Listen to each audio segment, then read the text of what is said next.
Hi guys, welcome to Classic Rock and Country Music Facts and Trivia. Appreciate you being here. Today's video is on the mysterious death of Mr. Sam Cooke.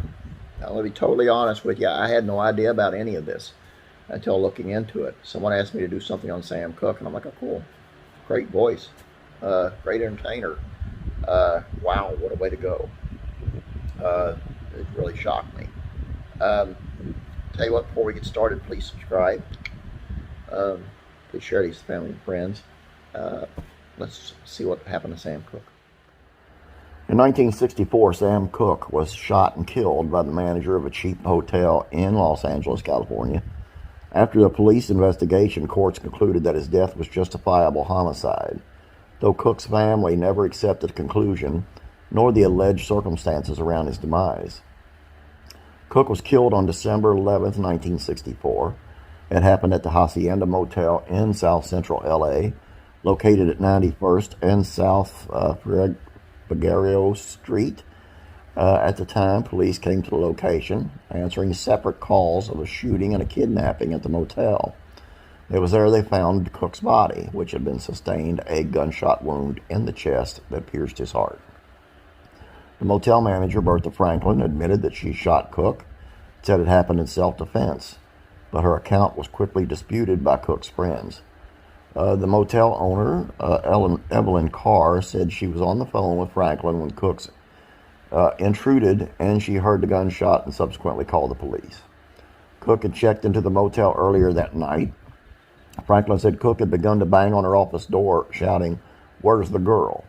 He was referencing to Elisa Boyer, a friend of Cooke's. Boyer had apparently called the police that night from a telephone booth near the motel some few minutes before Carr had. Franklin reportedly had told Cooke no one was in her office, but the angered singer forced his way into her office, naked except for one shoe and a sports jacket. He allegedly grabbed her, wanting to know Boyer's whereabouts. The two tussled, fell to the floor, and then the manager got up to get her gun. She said she fired at Cooke in self-defense, allegedly fearing for her life. According to Franklin, he said, "Lady, you shot me," confused. He went after her again, but Franklin said she hit him with a broomstick on the head and he fell and died. Boyer told police that she had met Cooke earlier that night and the two had spent time together. She said that after they left the local nightclub together, she asked him to take her home. But she said he was drunk and he drove her against her will somewhere to have sex. She said they sped down the Harbor Freeway, passing many hotels along the way. They ended up at the Hacienda Motel, a black-owned business in L.A., and Boyer said Cooke acted as if he was familiar with the place, a repeat customer. Once they were in a room together, Boyer said he molested her, stripping her down, forcing her on a bed. She said Cooke allowed her to use the bathroom, for which she tried to escape, but the window was shut. When Cooke later went to the bathroom, Boyer said she ran, taking her clothing along with much of his. She ran to the manager's office but got no help, so she ran outside, fearing Cooke, and called the police from the outdoor phone booth. Since then, Boyer's story has come into question. There are alleged inconsistencies between her version of the events and details given by the diners at Matroni's restaurant where Cooke was earlier that night. Some suggest Boyer went willingly with Cooke to the motel, then slipped out of the room to rob him, not escape in an attempted rape. According to Martoni's restaurant employees, Cooke was carrying a large amount of money that night. However, an apparent search of Boyer's purse by police revealed nothing but a $20 bill. A search of Cooke's Ferrari found a money clip with $108. Both Boyer and Franklin later passed polygraph tests, and the jury in the subsequent court proceedings accepted their testimonies and the case was closed.